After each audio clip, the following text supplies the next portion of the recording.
Selamat datang di Vita Edu Channel, yang khusus membahas soal pretest dan uji pengetahuan PPG. Jangan lupa like, subscribe, komen, and share. Selamat menyaksikan.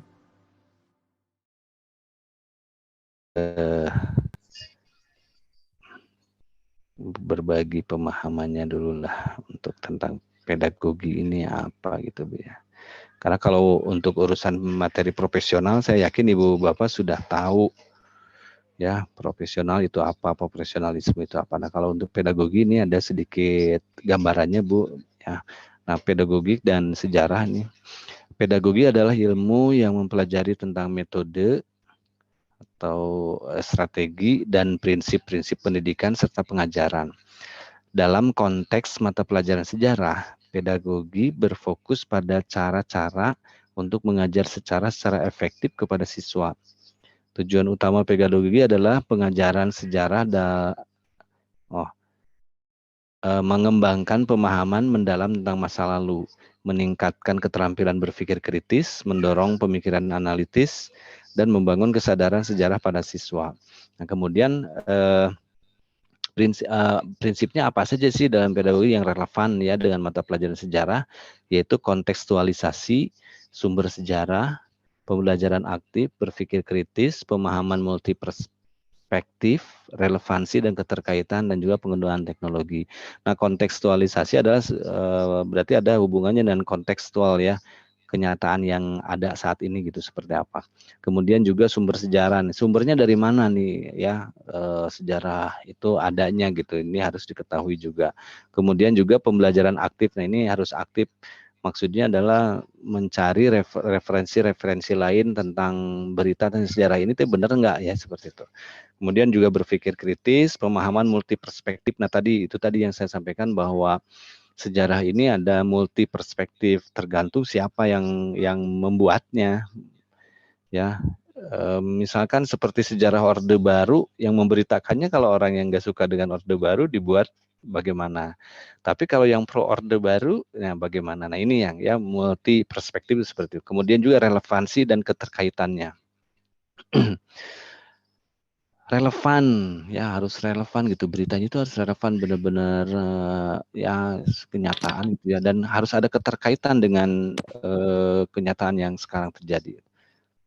Kemudian penggunaan teknologi ya, saat ini kan ada beberapa dengan kemajuan zaman ya, ada penggunaan di pembelajaran juga ada TIPEK kan ya, itu yang dipelajari. Nah Ibu Bapak mungkin yang ikut PLPG ini tidak mempelajari tentang TIPEK ini bagaimana gitu. Tapi kalau yang sekarang ikut PPG itu ada masuk TIPEK ya, seperti apa.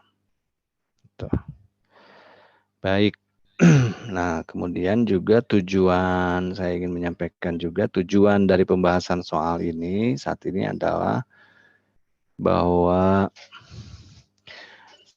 diharapkan dapat membantu para peserta uji pengetahuan PPG mata pelajaran sejarah dalam menjawab soal ujian. Kemudian ini peraturan kelasnya, atau bukan peraturan ya, istilahnya kesepakatan kelas kita lah. Di arah ini kalau di kelas sih saya menerapkan seperti ini ya, datang tepat waktu, angkat tangan sebelum berbicara, dengarkan dengan baik, kemudian tetap bersenang-senang dan berpartisipasi aktif itu. Bersenang-senangnya di sini ya belajarnya dengan penuh ketenangan, santai, pokoknya nggak penuh dengan tekanan gitu ya. Baik Ibu Bapak, ini untuk mempersingkat waktu kita coba nih nomor 1 nih ya. Nah, di sini ada nomor 1 itu, soalnya saya bacakan, sekolah Anda akan mengadakan pemilihan duta literasi dan setiap kelas diwajibkan untuk mengajukan perwakilannya. Sebagai wali kelas, secara struktural yang akan Anda lakukan adalah, nah di sini kira-kira jawaban Ibu apa nih Bu, kalau hal seperti ini? Oh ya, kamu sholat sini kamu. Coba, siapa nih yang mau coba jawab dulu nih?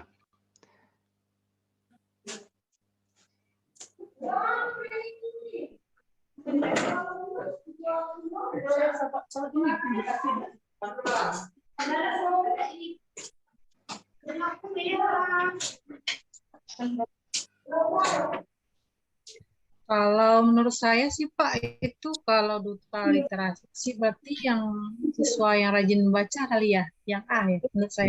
Yang A. Alasannya apa, Bu? Karena di situ kan duta literasi tuh. Jadi otomatis orang yang memang rajin membaca gitu. Hmm. Kalau menurut saya sih. Oh, gitu ya. Menurut Ibu apa yang lain? Bukan makan orang. Aku ke kanan mulut ini, ke kiri mulut kau. Baik. Yuk, coba menurut yang lain bagaimana nih? Jawabannya apa kira-kira?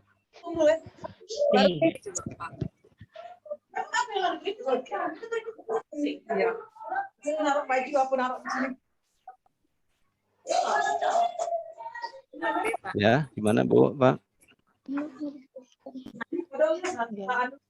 Gimana kira-kira?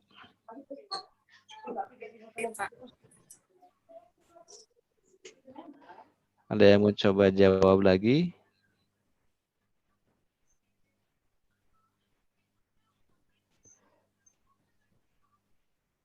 Yuk, jawabannya apa nih kira-kira Ibu? Tadi Bu siapa ya menjawab A itu semua siswa yang rajin membaca diikutkan menjadi peserta duta literasi mewakili kelas. Terus yang Ibu yang lainnya coba apa nih kira-kira jawabannya mau menjawab apa nih kalau ada soal seperti ini. Kalimat soalnya seperti ini.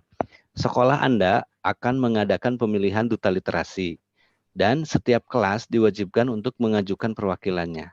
Sebagai wali kelas, secara struktural yang akan Anda lakukan adalah, nah apa?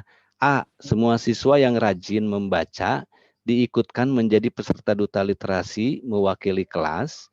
B. Memilih dan menunjuk siswa yang rajin pinjam buku di perpustakaan dijadikan kandidat oleh wali kelas ya mungkin seperti itu. Melakukan koordinasi dengan ketua kelas untuk memilih siswa yang akan mewakili kelas. Kemudian D. Meminta dan menunjuk siswa yang berminat mengikuti lomba mendaftar ke ketua kelas. Meminta ketua kelas untuk memilih dan menunjuk siswa yang akan mewakili kelas. Nah, kira-kira jawabannya apa nih, Bu Bapak nih? Yang mana nih? Oh enggak Pak, saya Apa? kalau Saya Pak. kalau Boleh, apa sih satu-satu silakan. administrasinya sih, kalau menurut saya sih koordinasi dulu dengan ketua kelas ya. Melakukan? Kalau tadi kan saya A tuh jawabannya tuh. Ya. Jadi C sekarang ya, menjawab C. Kalau gitu saya ya. Boleh. yang ada struktur tadi kelas berapa tuh? Yang D ya Pak ya? Yang ya, mana? C. Yang C, yang ada struktur apa sih ketua kelas yang ada ketua kelasnya? Oh, ya. Di sini ya ada ketua kelas itu ada di C ada ketua kelas, kemudian juga ada yang E meminta ketua kelas, D juga mendaftar ke ketua kelas. Nggak nampak saya Pak. Besarin sedikit bisa nggak Pak? Oh gitu ya. Jadi kecil Jadi apa? bacanya agak susah. Bentar Bu. Oke. Ininya saya sebentar deh. Oke. Ini sudah besar Bu. Oke Pak, udah nampak.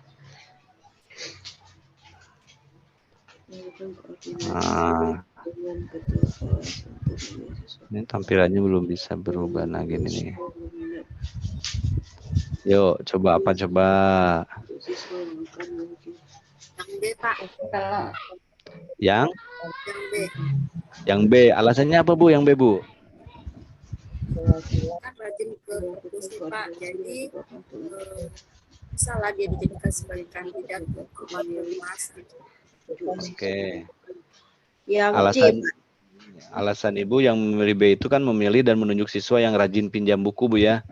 Di perpustakaan dijadikan kandidat dulu gitu kan. Itu ya Bu ya? Ya. Oke, yang C tadi karena melakukan dulu koordinasi dengan ketua kelas untuk memilih karena siswa. Kan pertanyaannya kan struktur kelas gitu kan. Iya. Tadi kan saya jawab A tuh, Pak. Oke. Baik. Jadi kita sepakatnya yang mana nih Bu? C Pak ya. Kan kita kan C. C Pak. Oke. Nah Ibu Bapak. Ya, Ibu Bapak dalam menjawab soal ini pasti setiap soal itu ada kunci ya, kata kunci gitu. Nah, di sini kita harus tahu kata kunci dari soal ini seperti ini apa gitu ya. Nah, di sini kan ada sekolah Anda akan mengadakan pemilihan duta literasi dan setiap kelas diwajibkan untuk mengajukan perwakilannya. Sebagai wali kelas, secara struktural yang akan Anda lakukan adalah, nah, di sini kan biasanya kata kunci itu terletak di kalimat pertanyaan, Ibu Bapak. Kata kunci itu terletak di kalimat pertanyaan. Nah, di sini kalimat pertanyaannya yang mana coba nih? Secara struktural yang akan dilakukan adalah Oke, dari kalimat ini ya, sebagai wali kelas, secara struktural yang akan Anda lakukan adalah, nah ini kan kata kuncinya ada di sini nih, ya, di sebagai wali kelas secara struktural, nah seperti itu. Nah, berarti jika begini, secara strukturalnya, karena ada struktur di kelas itu kan ada struktur juga ya, sama seperti di sekolah kan ada kepala sekolah, ada wakil kepala sekolah, ada wakil kepala sekolah bidang kurikulum, dan lain-lain ya ke bawah. Nah, itu kan strukturalnya ya gitu. Nah, di sini juga karena struktural berarti jawaban yang tepatnya mana nih? Sekali lagi saya tanya. Yang C kan, karena melakukan koordinasi dengan ketua kelas untuk memilih siswa yang akan mewakili kelas. Alasannya kenapa nih pembahasannya seperti itu?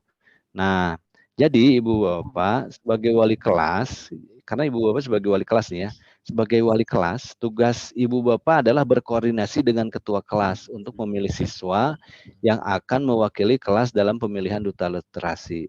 Kenapa harus berkoordinasi? Karena hal ini disarankan karena ketua kelas memiliki pemahaman yang baik tentang siswa di kelasnya. Dengan melibatkan ketua kelas, Ibu Bapak dapat melakukan seleksi berdasarkan kriteria yang ditetapkan, mendorong partisipasi aktif dari seluruh kelas, dan memberikan tanggung jawab kepada ketua kelas untuk melakukan seleksi yang adil. Nah, ini kan ada pembelajaran di sini ya. Pertama, membiasakan kepemimpinan kepada ketua kelas itu. Dan juga kan kalau ketua kelas ini kesehariannya ada di kelas, ya bergaul terus dengan kelas. Kalau kita kan walaupun wali kelas juga paling masuk ke kelas hanya pas pada jam-jam mata pelajaran kita aja ya. Gitu. Koordinasinya kalau sekarang kan ada grup WhatsApp ini, tapi kan di kelas itu jarang. Nah, jadi kemudian juga harus mempergunakan struktural itu gitu, harus dipakai karena di situ kata kuncinya ada struktural juga gitu ya. Nah, secara struktural gitu sebagai wali kelas. Jadi jawaban yang betulnya adalah C ya Ibu Bapak. Nah, ini nanti saya akan share soal dan jawaban yang telah kita bahas ya untuk Ibu Bapak pelajari nanti berikutnya gitu.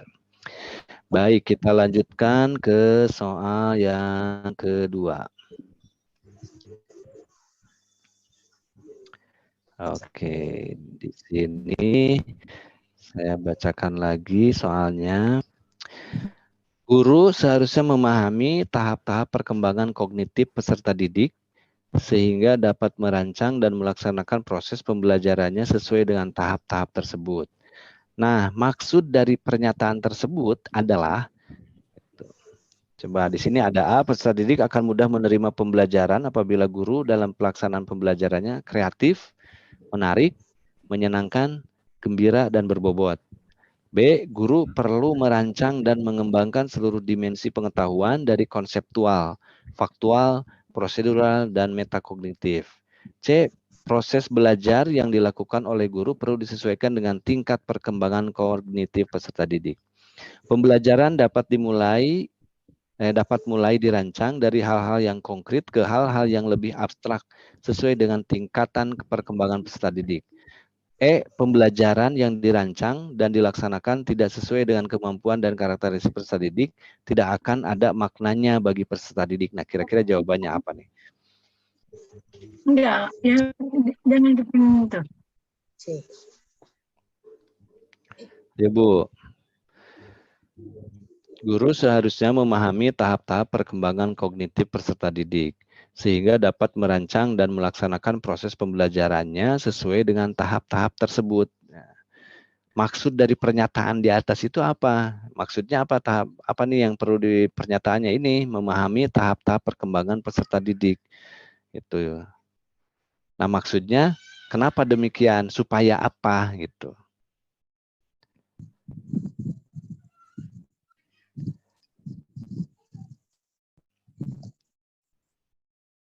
Ya, Bu, supaya apa nih? Saya ambil contoh begini. Misalkan kalau ibu mengajar sejarah, misalkan sejarah apa ya? Kalau maling kundang sejarah bukan Bu ya? Legenda. Legenda ya, dongeng kan ya gitu. Nah, anggap saja Ya. ke sana Bu. Ketika ibu akan mengajarkan materi tentang ada sebuah legenda, misalkan ya legenda, nah kira-kira ibu itu akan memikirkan apa dulu nih? Kan tahapannya harus dibuat dulu ya. Ini anak usia berapa nih? Oh, kalau sejarah di SMA kan ya Bu? Iya. Ya, semua SMA. Nah, SMA ini udah agak dewasa nih. Kalau udah agak dewasa, berarti tahapannya kan nggak seperti di SD, di SMP gitu ya. Kalau saya kan ngajar di SMP. Nah, jadi tahap-tahap perkembangan kognitif peserta didik itu harus dipahami dulu gitu. Barulah dapat merancang dan melaksanakan proses pembelajarannya sesuai dengan tahapan-tahapan tersebut gitu. Nah, maksudnya supaya apa gitu.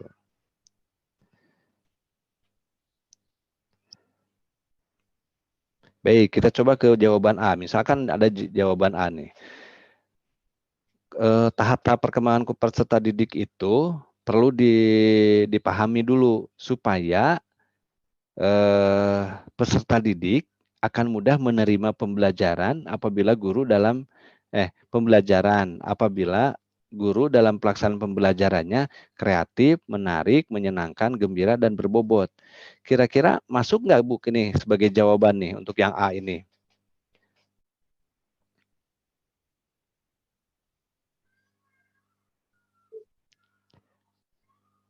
Susah ya Bu ya? Kalau menurut saya Pak ya, kalau untuk Boleh. yang bagian A itu Mm-hmm. intinya masuk Pak ya, karena kognitif sendiri dia kan saling keterkaitan yang menjadikan sebab akibat. Jadi kalau seandainya suatu kreatif, jelas dia akan menjadi menarik, dan dari menarik dia akan menjadi menyenangkan. Dari menyenangkan itu gitu. kita memberikan materi, jelas anak mudah untuk menyerap materi yang kita berikan Pak. Oke. Jadi menurut Ibu bahwa dengan gurunya yang harus kreatif nih, terus menarik, menyenangkan, gembira, dan berbobot gitu ya. Nah sehingga tapi kan masuk nggak Bu nih ke tahap-tahap perkembangan kognitif? Yang dimaksud dengan tahap-tahap perkembangan kognitif itu kembali di awal tadi saya sedikit singgung nih, masalah kognitif itu apa nih? Ada kreativitas, ada critical thinking gitu ya. Tuh. Nah, di sini akan memunculkan critical thinking nggak Bu di sini Bu? Bisa. Oke, terus kira-kira gimana lagi nih? Atau misalkan kita coba nih, guru perlu merancang dan mengembangkan seluruh dimensi pengetahuan dari konseptual, faktual, prosedural, dan metakognitif. Perlu ini nggak Bu? Yang B nih? Perlu juga Pak. Perlu juga. Baik. Proses kemudian C ini, proses belajar yang dilakukan oleh guru perlu disesuaikan dengan tingkat perkembangan kognitif peserta didik. Bisa. Bagaimana ini? Bisa, boleh. Pembelajaran dapat mulai dirancang dari hal-hal yang konkret ke hal-hal yang lebih abstrak sesuai dengan tingkatan perkembangan peserta didik. Bisa nggak Bu? Bisa. Pembelajaran yang dirancang dan dilaksanakan tidak sesuai dengan kemampuan dan karakteristik peserta didik tidak akan ada maknanya bagi peserta didik. Bisa nggak Bu? Bisa. Jadi jawabannya yang mana ini kalau bisa semua? Bingung ya? Bingung kan Bu ya? Kembali saya kasih pemahaman dari soal ya Bu, kalimat soalnya nih. Guru seharusnya memahami tahap-tahap perkembangan kognitif peserta didik sehingga dapat merancang dan melaksanakan proses pembelajarannya sesuai dengan tahap-tahap tersebut. Nah, maksud dari pernyataan tersebut adalah saya kasih buka lagi. Maksud dari pernyataan guru seharusnya memahami tahap-tahap perkembangan kognitif peserta didik sehingga dapat merancang dan melaksanakan proses pembelajarannya sesuai dengan tahap-tahap tersebut. Nah, ini mana yang menjadi tujuannya, yang jadi maksudnya gitu. Memang ini semua bisa, tapi maksudnya lebih cenderung kemana? Yang A. Ibu jawab yang A. Oke. Yang Yang D kali ya Pak ya. Yang B, Pembelajaran guru. dirancang mulai dirancang hal yang konkret ke yang abstrak, yang lebih abstrak ya. Konseptual, faktual, prosedural, dan metakognitif. Berarti kalau di sini saya kasih gambaran Ibu konseptual. Wah, Ibu konsep dulu nih pembelajarannya. Bikin konsepnya dulu. Kemudian faktanya, berarti harus mengumpulkan fakta-fakta dulu. Prosedural, kemudian prosedurnya disampaikan. Kemudian metakognitif ini seperti apa ya? Mungkin apa ya metakognitif ya? Hal-hal yang di luar nalar mungkin ya gitu. Mungkin nggak Bu di kelas seperti itu? Untuk SMA gitu misalkan. Mungkin nggak Bu? Enggak. Nggak juga ya. Nggak juga kan terlalu berat ya Bu ya. Konseptual. Ibu kebayang Ibu menyiapkan materi pelajaran setiap satu indikator misalkan Ibu. Tapi harus menyiapkan konsepnya. Kemudian mencari faktual tentang materinya. Kemudian proseduralnya harus ditempuh persatuan-persatuannya. Karena kan kadang di kelas juga kita nggak mesti betul sudah disusun RPP-nya, tetapi kadang ketika di kelas itu suka berlainan, tidak sesuai. Nah itu berarti kita delete ya hal yang seperti ini ya. Nah yang B ini nggak masuk nih gitu. Kemudian tadi ada jawaban yang A. Peserta didik akan mudah menerima pembelajaran apabila guru dalam melaksanakan pembelajarannya kreatif, menarik, menyenangkan, gembira, dan berbobot. Nah, apakah yakin dengan hal-hal seperti ini murid itu bisa menerima? Mungkin saja, tetapi kalau mau dikaitkan dengan pernyataan di atas, tahap-tahap perkembangan kognitif ini nyambung nggak Bu gitu? Kalau menurut saya nggak nyambung, nggak nyambung ya, Nggak nyambung itu. nggak nyambung kalau ke tahap-tahap perkembangan kognitif itu kan. Tetapi kalau misalkan ke apa ya istilahnya kalau kreatif, strategi pembelajaran, strategi pengajaran mungkin ini nyambung. Kreatif, gurunya menarik, menyenangkan, gembira, dan berbobot itu mungkin nyambung gitu ya. Tapi karena yang kita bahas, kita tanyakan itu yang soal tanyakan ini adalah pernyataan tentang tahap-tahap perkembangan kognitif. Nah, kemudian berarti A dan B kita delete ya, kita nggak bisa jawaban. C nih, proses belajar yang dilakukan oleh guru perlu disesuaikan dengan tingkat perkembangan kognitif peserta didik. Gimana nih Bu? Nyambung nggak nih Bu? Nyambung. Boleh, nyambung ya. Karena kan ada perkembangan kognitif dan di sini juga perkembangan kognitif peserta didik. Oke, satu itu misalkan bolehlah C kita lingkari dulu menjadi sebuah jawaban. Kemudian yang D nih, pembelajaran dapat mulai dirancang dari hal-hal yang konkret ke hal-hal yang lebih abstrak. Kira-kira yang konkretnya apa nih? Seperti apa? Kemudian yang abstraknya seperti apa? Nah, ini juga kan kalau menurut saya sih nggak nyambung juga dengan tahap-tahap perkembangan kognitif. Nah, kemudian juga pembelajaran yang dirancang dan dilaksanakan tidak sesuai dengan kemampuan dan karakteristik peserta didik tidak akan ada maknanya. Nah, ini juga apalagi ini menurut saya nggak nyambung ya gitu. Nah, di sini sebetulnya kuncinya itu Ibu Bapak kalau menurut saya sudah sangat mudah sekali ya. Maksudnya apa? Tinggal lihat ada yang kaitan dengan soal. Kalau dalam bahasa Inggris biasanya saya menerangkan begini. Ketika kita ada sebuah pertanyaan dan mencari jawaban, biasanya jawaban itu ada di pertanyaan itu sendiri gitu. Tinggal bagaimana kejelian kita membaca karakter soalnya itu sendiri gitu. Contoh seperti di sini kan begini. Ada tahap-tahap perkembangan kognitif peserta didik sehingga dapat merancang dan melaksanakan. Nah, maksud dari pernyataan tersebut apa? Proses belajar yang dilakukan oleh guru perlu disesuaikan dengan tingkat perkembangan kognitif peserta didik. Nah, maksudnya ke situ dari kalimat itu gitu ya. Nah, jadi yang jawabannya itu adalah yang C ya.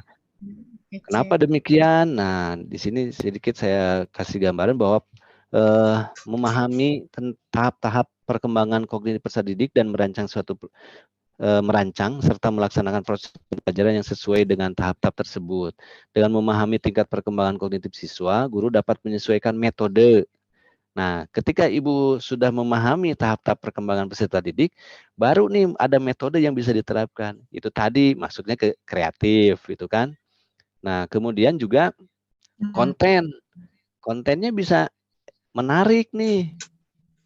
menyenangkan kontennya, kan gitu ya, karena kita Iya, sudah betul. memahami itu. Kemudian pendekatan pembelajaran agar sesuai dengan kemampuan dan kebutuhan siswa. Nah, di sini juga ya mungkin ke situ, ke metakognitif ini. Jadi disesuaikan kemampuannya gitu. Kita nggak bisa mengajarkan sejarah dengan apa ya, kalimat-kalimat intelektual untuk mahasiswa gitu, Bu. Ya, untuk ke siswa SMA kan nggak bisa, walaupun ada yang sudah dewasa, ada yang bisa itu nggak, tapi tidak semuanya bisa. Nah, karena kan kita harus menyesuaikan dengan kebutuhan siswa. Nah, dengan demikian hal ini akan membantu siswa dalam memahami dan mengasimilasi materi pembelajaran secara lebih efektif dan relevan dengan tahap perkembangan mereka. Gitu. Jadi makanya memang ini tuh perlu diterapkan gitu, Bu, dalam pembelajaran itu. Jadi nggak bisa ketika awal masuk pembelajaran tahun ajaran baru langsung dikasihkan sejarah, materi pelajaran sejarah, sementara kita belum menganalisis. Nah, kan itulah kenapa sekarang itu ada tes kompetensi awal ya, tes kompetensi awal sebelum masuk mulai pembelajaran itu ada tes kompetensi awal minat dan bakat gitu, seperti itu. Maksudnya untuk pemetaan hal-hal seperti ini gitu. Termasuk nanti untuk dalam kalau kurikulum Merdeka sekarang ada diferensiasi pembelajaran itu, seperti itu maksudnya. Jadi begitu ya Ibu Bapak ya. Nah, jadi yang nomor 2 ini jawabannya C. Maksud dari kalimat di atas itu adalah supaya proses belajar yang dilakukan oleh guru perlu disesuaikan dengan tingkat perkembangan kognitif peserta didik. Maksudnya itu seperti itu kalimatnya. Oke, kita lanjutkan ke soal nomor 3 ya. Kita lihat lagi mana ini. Saya kok nggak bisa menghilangkan yang pinggir ini nih, gimana ya? Supaya Ya presentasi itu kali ya Pak. tampilan. Iya ya, sepertinya ya. Bentar saya coba, takutnya menghilang. Oh iya, itu ya. Ya kayak ini kan kayak Nah, oke, Ibu nih nomor 3. Di dalam pembelajaran, guru sejarah perlu mengukur kemampuan kognitif peserta didik. Di bawah ini butir instrumen evaluasi, mungkinnya evaluasi. Apa ini Faruk? Salah nulis kayaknya. Yang ramah kognitif, pada ranah kognitif mungkin ya. Ini saya nggak edit, ini dapat bocoran soalnya. Langsung saya masukkan ini. Baik, di bawah ini butir instrumen evaluasi ranah kognitif. Nah, mana saja nih, Bu? Ada A, jelaskan arti penting perundingan Linggarjati bagi perjuangan bangsa Indonesia. B, apakah 15, apakah isi mungkinnya, bukan 15. Apakah isi Sumpah Pemuda 1928? Bagaimana latar belakang diterapkannya kebijakan Super Smart 1966? Nah, tunjukkan letak kota yang mengalami pertempuran melawan pasukan sekutu. Apa ini Dika? Belum selesai, nggak ketik. Mengapa pada masa RIS pemerintahan RI berpusat di Yogyakarta? Kira-kira ini jawabannya yang mana, Bu? Mari kita ke soal dulu. Lihat lagi ke soal nih. Di dalam pembelajaran, guru sejarah perlu mengukur kemampuan kognitif peserta didik. Kemampuan kognitifnya.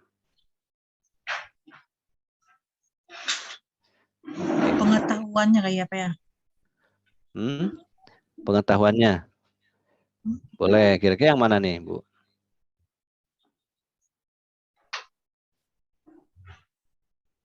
Di sini kan disuruh evaluasi kali ya Pak ya, berarti evaluasi penilaian.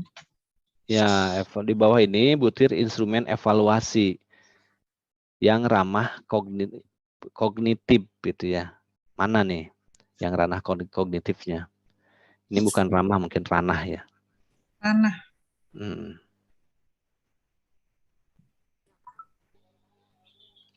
Ayo coba yang mana tuh, Bu? Jelaskan yang A. Maksudnya gimana, Bu? Penjelasannya, Bu. Kenapa pilih A, Bu? Jadi di sini kan siswa itu bagaimana sih pengetahuannya tentang perundingan hingga jatuh. Jadi yang kalian tahu dari arti dari isi dari perundingan hingga jatuh itu apa sih untuk Indonesia itu gimana? Oke, jadi siswa ini ditantang untuk menjelaskan ya arti penting perundingan Linggarjati bagi perjuangan bangsa Indonesia itu. Nah, lalu kenapa nggak dipilih Bu? Itu kan cuma isinya aja Pak. Cuma isinya ya. Jadi nggak menantang gitu kan Bu ya, tinggal membacakan saja kan ya. Menghafal gitu Pak. Nah, itu ya berarti itu yang B itu di-delete, dicoret tuh dari pilihan nggak bisa. Lalu yang B bagaimana Bu?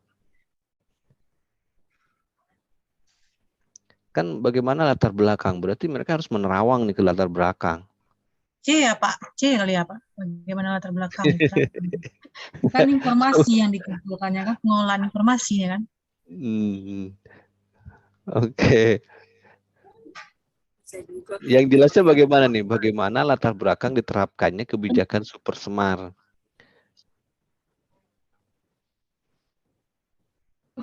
Oke, nanti nah, C kita lingkari dulu, berarti A, C kita simpan. D nih, tunjukkan letak kota-kota yang mengalami pertempuran melawan pasukan sekutu di, aduh ini Kak apa ya? Gak selesai ini kalimatnya. Oke, gimana tuh yang itu? Tunjukkan, nanti tinggal menunjukkan saja ya. Surabaya ini gitu kan. Nggak ada tantangan apa-apa nih bagi siswa. Kemudian mengapa pada masa Haris pemerintahan RI berpusat di Yogyakarta? Mengapa? Itu hanya mengungkapkan alasannya saja kan, nggak mengolah pikiran gitu ya. Betul nggak Bu? Nah sekarang tinggal dan mengapa? Ya karena mungkin jawabannya tinggal begitu saja gitu kan. Nggak terlalu inilah gitu ya untuk kalau masuk ke dalam apa sih taksonomi Bloom itu nggak mengapa itu mungkin bukan ke ranah kognitif yang lebih tinggi ya untuk SMA seperti itu. Nah antara A dan C nih jelaskan ya, arti jelaskan penting sama bagaimana. Bagaimana nih? Kalau jelaskan kan berarti tadi Ibu tadi ya pengetahuannya kan. Ya pengetahuannya lebih diolah gitu si anak ini suruh mungkin saja si anak ini ada referensi tapi kemudian dia bisa mengolah sendiri gitu ya dengan kalimatnya sendiri. Wow, bagaimanalah menulis arti penting perundingan Linggarjati bagi perjuangan bangsa Indonesia. Kalau bagaimana latar belakang diterapkannya kebijakan Super Semar mungkin dia harus mencari sih memang mencari cuman dia tidak mengolah kemampuan berpikirnya untuk menjelaskan, untuk menyampaikan pendapatnya sendiri gitu. Kalau bagaimana kan karena sudah ada kejadiannya, sudah jelas. Paham nggak Bu? Kan gitu ya. Kalau jelaskan bisa jadi dia itu mencari referensi, tapi kemudian dia juga mengolah kalimat itu dengan tambahan kalimatnya sendiri, bahasanya sendiri gitu, berdasarkan pemikirannya dia sendiri. Kalau bagaimana latar belakang itu kejadiannya sudah ada. Latar belakangnya apa? Karena begini. Itu nggak akan bisa ditambahkan lagi. Oh, berarti yang C ini Pak ya, apa tinggal menulis kembali gitu Pak ya? Yang A. Iya, yang berarti yang A. Jadi kalau jelaskannya otomatis kita kan punya bahasa masing-masing ya, nggak semua bahasanya nggak sama gitu. Betul tapi gitu. Intinya harus dijelaskan gitu. Nah di sini sedikit penjelasannya Bu ya untuk yang A, jawaban A ini kenapa dianggap benar karena meminta peserta didik untuk menjelaskan arti penting perundingan Linggarjati bagi perjuangan bangsa Indonesia. Pertanyaan ini mendorong peserta didik untuk menggunakan kemampuan kognitif mereka dalam menggambarkan pentingnya perundingan tersebut dan menyampaikan pemahaman mereka tentang konteks sejarah yang relevan. Nah, jadi seperti tadi yang saya sampaikan, bisa jadi dia itu sudah punya referensinya. Punya referensi jawabannya dari googling misalkan ya, atau dari baca buku. Tapi kemudian dia bisa mengolah lagi, oh ini saya tambahkan kalimatnya dengan begini dengan bahasanya sendiri gitu ya. Terus juga dia mengapa ini penting ya? Karena kalau nggak ada itu misalkan bla bla bla bla bla dia dengan ungkapan argumennya sendiri gitu. Sementara kalau bagaimana kejadiannya kan sudah jelas A, B, C, D. Ya sudah selesai sampai situ.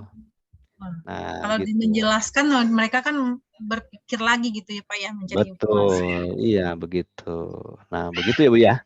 Nah, ini jadi nanti jika ada soal yang seperti ini ya tinggal dilihat kalau misalkan menanyakan tentang kemampuan kognitif peserta didik, satu-satu dianalisis. Memang agak sedikit lama sih, nggak apa-apa. Yang penting kita tahu aja betul ya gitu. Nah, mana nih yang lebih kalau kognitif kan lebih ke kemampuan mengolah gitu ya, mengolah kemampuan yang lebih jauh lagi, lebih tinggi lagi gitu. Kalau tunjukkan, apakah, mengapa, itu mah ya sudah ada jawaban yang singkat-singkat yang gampang-gampang gitu. Nah, tinggal antara jelaskan bagaimana gitu kan. Terus misalkan bisa juga menggambarkan apa, jadi dia bisa mengolah dengan kalimatnya sendiri. Nah itu ya Ibu, jadi untuk yang nomor 3 ini di dalam pembelajaran, guru sejarah perlu mengukur kemampuan kognitif peserta didik. Di bawah ini butir instrumen evaluasi yang ramah kognitif adalah tadi jelaskan arti pentingnya perundingan Linggarjati bagi perjuangan bangsa Indonesia. Oke, kita lanjutkan ke soal berikutnya. Nomor 4. Ada yang mau coba bacakan Ibu?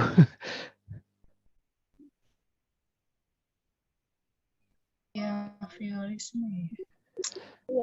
Behaviorisme nih, ke teori. Nah, Iya, lupa. lupa ya Bu. Ini banyak ini Bu nanti keluarin teori-teori begini nih. Teori behaviorisme, terus pokoknya ada teori-teori pembelajaran yang mungkin nanti bisa keluar. Berikut ini yang menunjukkan kondisi peserta didik dalam teori behaviorisme. Nah, perlu Ibu ketahui dulu nih sebelum menjawab soal ini, perlu tahu dulu maksud dari teori behaviorisme itu apa gitu. Coba apa dulu kira-kira Bu? Boleh googling lah, silakan. Googling dulu, Teori terus nulis perubahan. ya. Perubahan. Perubahan yang bagaimana Bu? Teori behaviorisme. Stimulus ya. Stimulus. Boleh. Jelaskan stimulusnya apa gitu Bu. Perubahan yang bagaimana? Perubahan tingkah laku, misalnya kadang awalnya anak ini mungkin Pak ya dari misalnya dia sering terlambat, setelah ini lama-lama dia mungkin dikasih pemahaman sama gurunya arti penting sekolah, jadi mungkin tidak terlambat lagi, ada nilai positifnya gitu Pak. Oke, jadi berubah dari yang tidak baik menjadi lebih baik Tidak gitu Bu baik ya. menjadi baik. Boleh. Terus apa lagi? Kira-kira nih.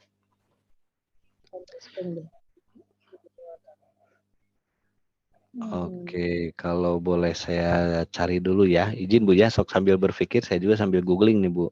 Saya cari teori behaviorisme supaya jelas. Nah, jadi jangan sampai saya menjelaskan tapi saya tidak. Itu perubahan tingkah laku ya.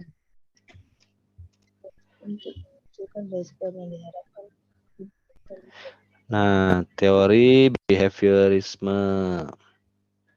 Ini pandangan yang menganggap seorang pelajar pada dasarnya pasif, namun merespons stimulus dari lingkungan. Betul. Tuh. Ya, teori pendekatan behavioris berfokus pada membimbing pembelajar mencapai hasil pembelajaran yang telah ditetapkan sebelumnya. Nah, kalau misalkan telah ditetapkan sebelumnya, di sini mana nih Bu jawabannya nih?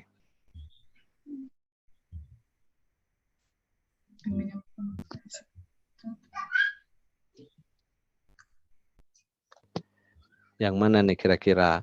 A. Mampu membandingkan beberapa informasi dari berbagai platform di dunia maya. B. Mengalami perubahan yang awalnya terlambat menjadi tepat waktu. C. Mengikuti remedial teaching yang diadakan oleh guru mata pelajaran bagi nilainya yang kurang. D. Mengikuti secara tertib aturan yang ditentukan oleh guru dengan kesepakatan siswa. Memperoleh nilai dalam setiap mata pelajaran di atas kriteria ketuntasan minimal. Mengikuti syarat aturan yang E dan E ya Pak. Yang mana Bu? Kalau saya sih C, kalau nggak C nggak E ya. Satu jawabannya Bu, nggak mungkin bisa dua jawaban nanti. Ayo Bu, satu ini jawabannya Bu.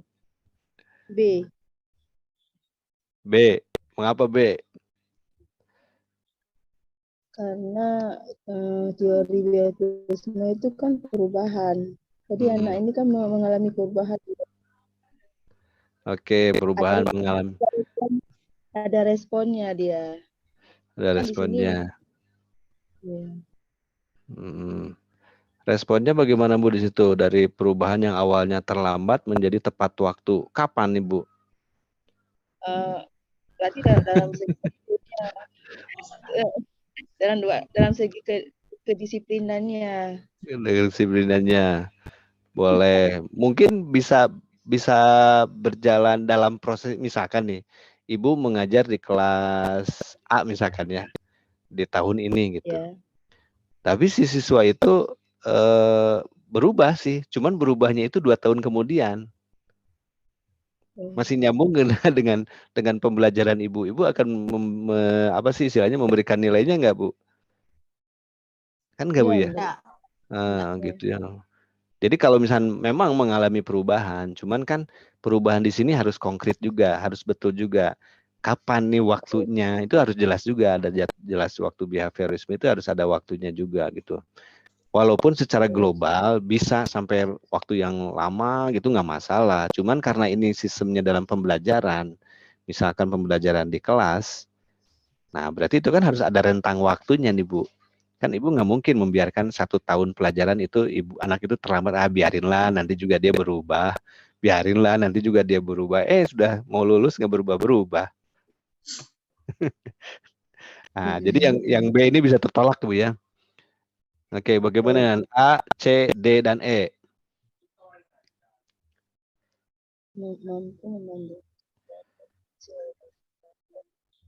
Mampu membandingkan beberapa informasi dari berbagai platform di dunia maya. Nyambung nggak nih Bu dengan teori behavioristik? Enggak kan yang kan kalau ini mah behavioristik tadi kan perubahan ya, tadi juga dengan waktu yang telah ditentukan kan itu ya, dari keterangan tadi itu. Berarti A terdelete nih. Kemudian yang C, mengikuti remedial teaching yang diadakan oleh guru mata pelajaran bagi nilainya yang kurang. Nah, ini kan sudah ditentukan nih targetnya itu, Pak. Tapi masuk ke behavioris nggak, Bu? Mana ya? Gimana nih? Ini kan kalau remedial teaching, mengikuti remedial teaching. Yo, gimana nih?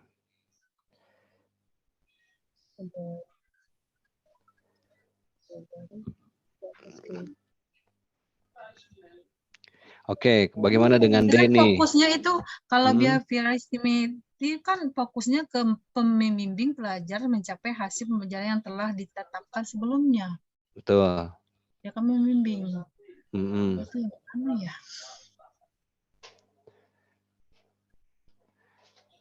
Tapi dengan remedial teaching ini, apakah ada keyakinan akan berubah nggak Bu? Kalau behave kan berarti ke sikap ya, lebih ke sikap. Ya, sikap.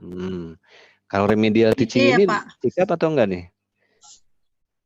Ke pelajaran kan Bu ya, lebih ke pelajaran gitu. Nah, kalau D Pak, D kalau nggak salah. Jangan kalau nggak salah Bu. Harus ya kan yakin sikap dong. Itu. Ya kan membimbing itu kan dengan aturan yang telah ditentukan ya. Oke, ya jadi memang jawabannya itu yang D ya, mengikuti secara tertib aturan yang ditentukan oleh guru dengan kesepakatan siswa. Kenapa ini termasuk behaviorisme? Karena pilihan yang D ini menunjukkan kondisi peserta didik dalam teori behaviorisme karena mereka mengikuti aturan yang ditetapkan oleh guru dengan kesepakatan siswa. Nah, disinilah mengapa yang telah ditentukannya itu. Karena kan ada behave juga ya.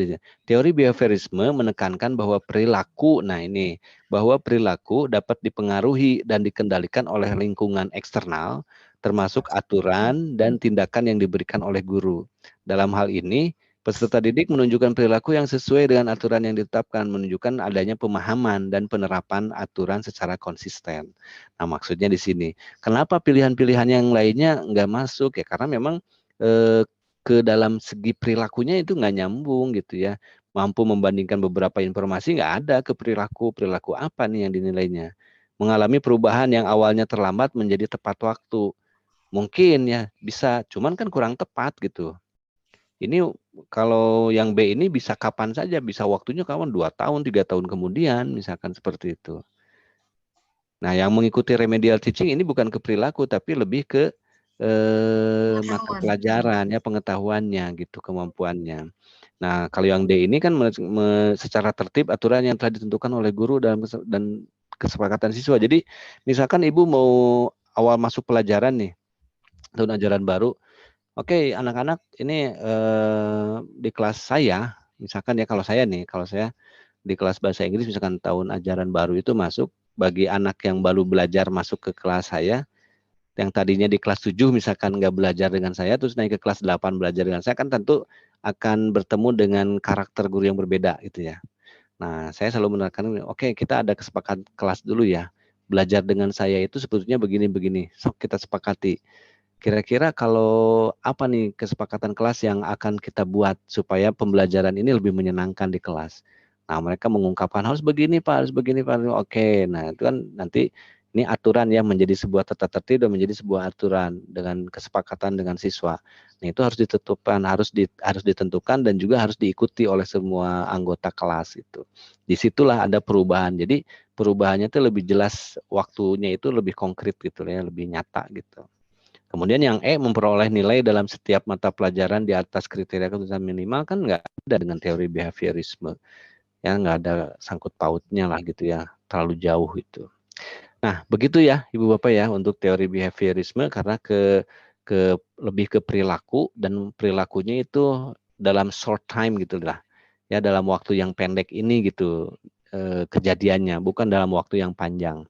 Karena ini di kelas gitu. Kalau dalam kehidupan ya boleh ya behaviorismenya lebih panjang waktunya gitu. Oke, paham Ibu ya? Iya. Pak, izin bertanya dulu Pak. Boleh. Ini kan Silakan. Zoom kita ini Bapak recording nggak sih? Oh, saya rekam Bu. Iya, soalnya nanti kan kami bisa di-share lagi ke kami, jadi kami bisa Boleh. mengulangi lagi. Ya. Nanti ini saya rekam, kemudian saya generate juga, saya edit sedikit untuk yang berat-beratnya nanti saya kirimkan di link grup kelas ya untuk bisa dipelajari. Ya. Berikut soal yang sudah kita bahas nanti saya kirimkan juga dengan jawaban dan pembahasannya. Yang mudah-mudahan benar gitu ya, mudah-mudahan gitu. Karena saya juga kan bukan ahlinya gitu. Tapi setidaknya saya udah googling dulu, cari-cari dulu materinya, cari-cari dulu jawabannya yang kira-kira mendekati dan ya reliable lah untuk menjadikan sebuah alasan ini bahwa jawabannya ini seperti ini gitu. Gitu. Oke, kita lanjutkan ke nomor 5. Sebentar. Salah ini.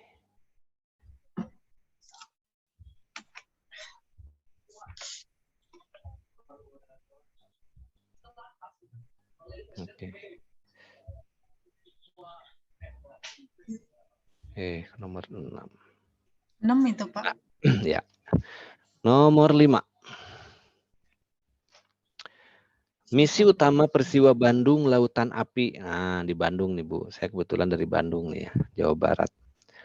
Setelah proklamasi kemerdekaan adalah A. Perlawanan rakyat yang kurang mendapat dukungan tentara.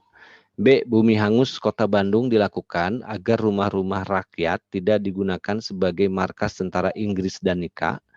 C. Mengusir mengusir tentara Nika dan Inggris dari bumi Bandung. D. Penghancuran tentara Nika dan Inggris melalui sabotase. E. Menunjukkan sikap rela berkorban rakyat Bandung terhadap proklamasi kemerdekaan. Nah, jawaban yang tepatnya mana nih, Bu? B. Kalau B itu, kalau B itu dia kan rela berkorban setelah proklamasi ya. Kalau B itu bumi hangus kota Bandung dilakukan agar rumah-rumah rakyat tidak digunakan sebagai markas tentara Inggris dan Nika. Iya. Iya sih Pak, itu memang iya itu. Cuman kan Misi Karena utamanya. ya, karena yang membakarnya itu kan orang Bandung, yang membakarnya itu kan orang Bandung asli. Betul. Karena kan nikah itu kan mau dipakai Bandung itu markas mereka. Jadi sebelum dipakai sama nikah dengan Inggris itu ya mereka menghanguskan aja dulu, baru mereka berangkat. Karena malam itu kan disuruh kosongkan sama orang nikah tersebut. Ya. Oke, nah ketika buminya dihanguskan nih, rumah-rumah nih kan Bu disebutkannya rumah-rumah ya. Ketika rumah-rumahnya dihanguskan, nah terus apakah si tentara Inggris dan Nika ini akan begitu saja pergi nggak Bu? Oh enggak. Enggak kan ya, bisa aja mereka membuat tenda gitu kan sebagai markas mereka atau di gedung-gedung yang Pak. lain, gedung-gedung pemerintahan. Yang Menurut saya sih jawabannya Pak. Jadi Ah. menunjukkan sikap rela berkorban rakyat Bandung terhadap proklamasi kemerdekaan sih. Baik, menunjukkan sikap rela berkorban rakyat Bandung terhadap proklamasi kemerdekaan. Esensinya apa Bu? Hanya rela berkorban saja. Tadi ditanya Mengorbankan. Karena ini maki HP ini kali ya. Kan menunjukkan sikap rela berkorban. Jadi mereka bakar gitu hanya untuk proklamasi kemerdekaan. Masuk nggak Bu di esensi misi utamanya tuh Bu? Kalau rela berkorban, kalau nggak membakar rumah misalkan Bu ya, dengan menyumbangkan makanan, itu bisa nggak Bu? Dia kan sebelum insiden ini kan mereka kan memang disuruh mengosongkan kota Bandung Pak. Iya. Ada perintah mengosongkan kota Bandung. Dari Inggris dan Nika. Bukan dari Inggris dan itu kan setelah pertemuan dengan Soekarno dengan siapa ya? Nah, coba ayo sejarahnya nih ungkapkan, silakan. Pelajaran kelas 2. Gitu. Saya udah lama nih nggak belajar sejarah ini Bu. Jadi Bandung itu disuruh kosongkan. Jadi H.A. Nasution itu memerintahkan Bandung ini sebelum keluar dari Bandung jangan paling lambat jam 12 ya malam ya. Jadi mereka itu sebelum keluar dari Bandung mereka dengan ikhlas membakar rumah mereka masing-masing gitu. Jadi mereka dengan ikhlas gitu. Bukan perintah membakar gitu sih. Betul. Jadi untuk menunjukkan sikap rela berkorban rakyat Bandung terhadap proklamasi kemerdekaan, jadi mereka bakar semua rumah-rumahnya. Nah, terus yang saya tanyakan nih Bu, esensi dari membakar rumahnya itu sendiri, ada korelasinya nggak dengan proklamasi kemerdekaan? Kalau saya sih Pak, bukan B sih. Ya, yang E nih, yang tadi kan yang E. Kita bahas yang E ini Bu. Menunjukkan sikap rela berkorban rakyat Bandung terhadap proklamasi kemerdekaan. Jadi mereka membakar rumah-rumahnya gitu atau pergi dari rumah dari Bandung ini sebelum pukul berapa ya? 12 atau berapa gitu kan, jangan sampai terlambat itu kan. Gitu. Mereka tinggalkan karena rela berkorban.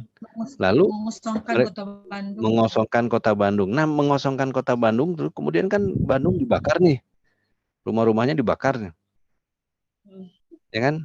Oleh penduduk sendiri kan, oleh orang Bandung, oleh yang punya rumahnya sendiri kan kita bakar itu, bukan oleh penjajah, bukan oleh Inggris, bukan oleh Nika gitu. Dibakar, bahkan juga Muhammad Toha itu berani meledakkan sendiri di gudang senjatanya kan itu ya. Nah, itu. Nah, ini esensinya itu untuk apa gitu? Pertama tadi mungkin bisa betul supaya tidak ditinggali rumah-rumahnya tidak menjadikan markas oleh tentara Nika dan Inggris gitu ya. Gitu. Nah, jadi kalau mau disambungkan ke situ, jawaban ini misi utamanya itu untuk apa sih sebetulnya, Ma? Mengusir tentara Nika. Ya, mengusir tentara Nika Inggris dari bumi Bandung. Rumahnya itu tidak supaya rumahnya tidak digunakan oleh Inggris sama Gitu.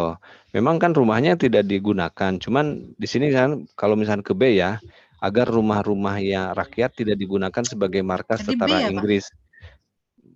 Yang C, Bu, karena untuk mengusir, esensinya itu lebih ke mengusir tentara Nika dari Bandung gitu.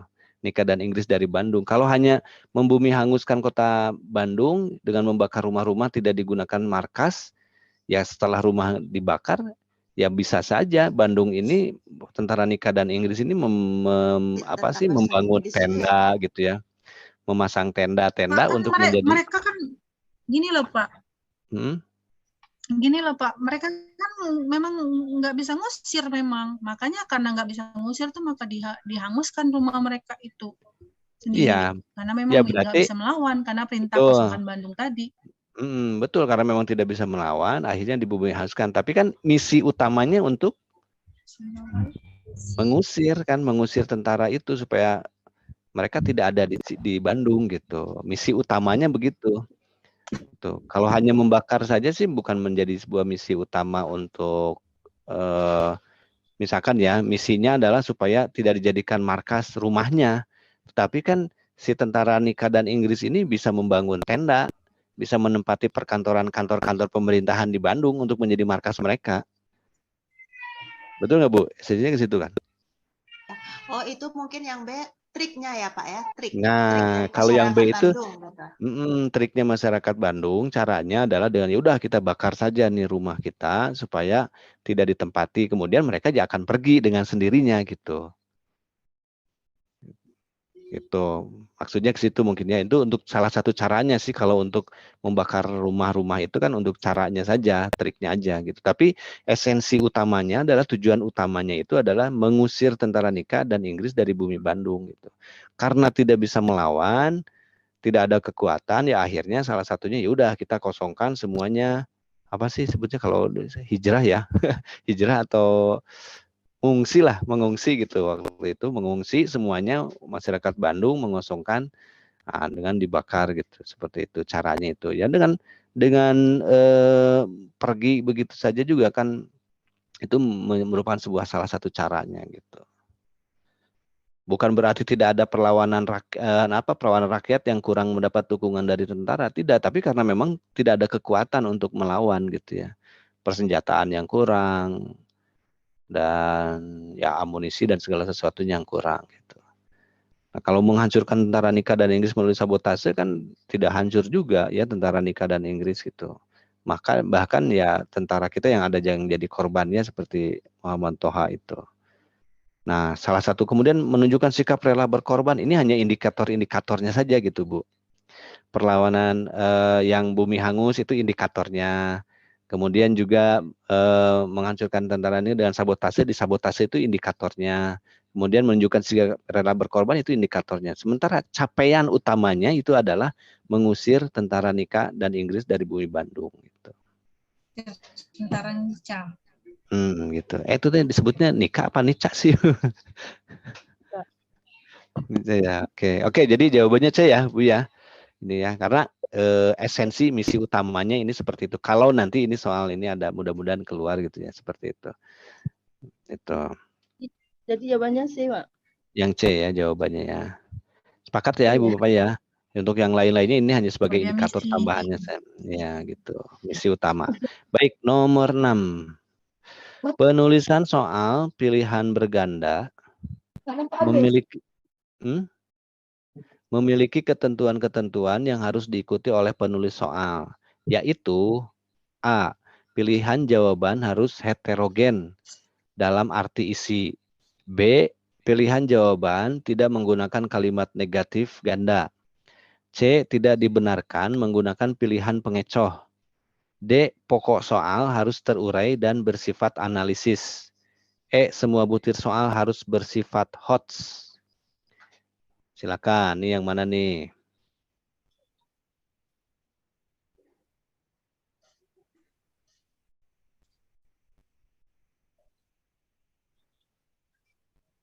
Ibu, jawabannya nih kalau dalam menulis soal ini harus bagaimana nih? Yang A harus heterogen. Heterogen itu gimana sih Bu maksudnya? Berbeda-beda ya isi dalam kandungan isinya ya, dalam arti isinya gitu. Kemudian tidak menggunakan kalimat negatif ya, kalimat-kalimat negatif yang ganda ya. Kemudian juga tidak dibenarkan menggunakan pilihan pengecoh. Benar nggak nih? Jangan ada pengecoh. Kemudian pokok soal harus terurai dan bersifat analisis. Pokok soalnya. Semua butir soal harus bersifat HOTS. Semua butir soal. Sementara yang ditanyakan nih, yang ditanyakannya ya, penulisan soal pilihan berganda memiliki ketentuan-ketentuan yang harus diikuti oleh penulis soal, yaitu penulisan soal pilihan berganda. Jadi soalnya yang ditulisnya itu harus bagaimana gitu.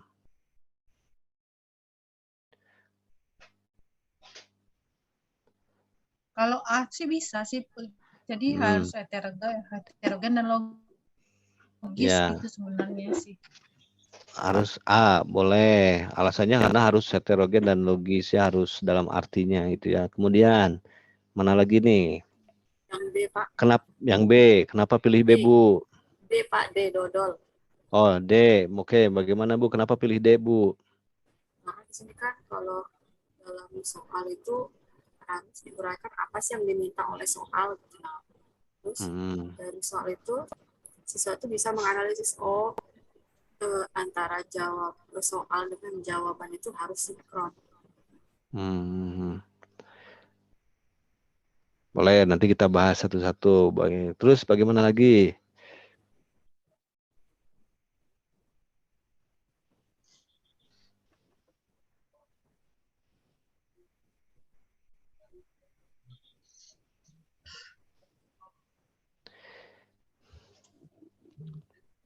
Baik, kalau menurut saya sih Bu ya, dari beberapa pengalaman yang pernah saya alami gitu dalam menulisan soal, terutama saya pernah menjadi tim penulis soal untuk USBN, kemudian juga dulu ya USBN gitu, masih ada USBN, sekarang kan diganti ya. Jadi ada, betul, jadi pilihan jawaban itu harus heterogen ya dalam menulis soal itu ya, dalam artian isinya gitu. Kemudian juga tidak menggunakan kalimat negatif gitu. Terus, nah kalau yang C tidak dibenarkan menggunakan pilihan pengecoh, justru kalau menurut ya ini harusnya ada kalimat pengecoh gitu kan. Jawaban pengecohnya harus ada, tapi pengecohnya pun harus benar. Jawaban yang salah maksudnya ya, pengecohnya pun harus benar gitu. Jangan jauh. Misalkan yang ditanyakan tentang burung misalkan ada apa saja sih bagian-bagian burung misalkan ya, ada sayap, ada paruh, ada ekornya, kemudian juga ada kaki, nah kemudian ada tanduk misalkan. Satu pilih aja ada tanduk kan, pengecohnya pun harus benar gitu ya, harus nyambung dengan burung itu gitu. Jadi nggak bisa satu pengecohnya itu jauh sekali gitu dengan kaitannya dengan burung itu sendiri gitu ya. Nah itu.